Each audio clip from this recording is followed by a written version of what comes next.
Tole nagaa waaqayyo isiniif haa baay'atu obbolootaan koo kan bultaan jirtu fayyaa keessanii har'a kinoo bariin ganamaa akkana fakkaata.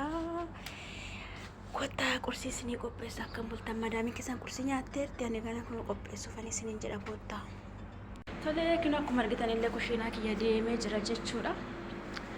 Qursii qopheessaa waliin qopheessinamee har'a madaamiin kiyya maalaan qopheessa laata.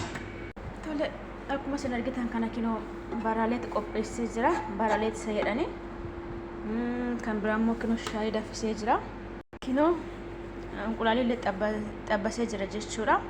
Kan baraleet faana nyaatamu. Tole obboloota akkuma immoo waan qopheessu beekti shashuukaa sadhan jechuudha. Beekti shashuukaa sadhani kinoo shunkurtiin kinoo qaaraanii kinoo quruffudii waan arge bara duraa biraan dargodhee xabbasuu bichaadha jechuudha isiniin jedha. Asumaan na hordofaa.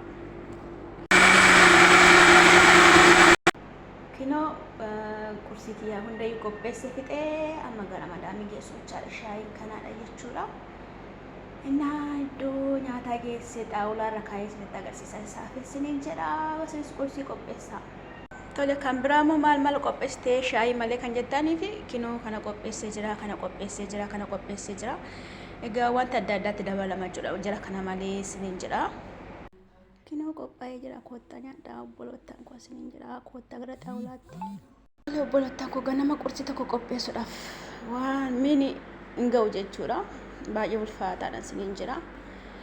Akkana fakkaata laalaamee kan kiyya jechuudha. Miini kun immoo muluu kan qursii ganamaati jechuudha. Kana muluu dhiqanii iddootti deebisuun maal jechuun sa'aatii fudhataa yaa'u danda'uudha. Akka kanatti qursii qopheessinee bishaan hin jira. Irbaan hin jira. Kinoo gaaziin kollee qursii ganamaan na qopheessu kun akkana fakkaata isiniin jedha.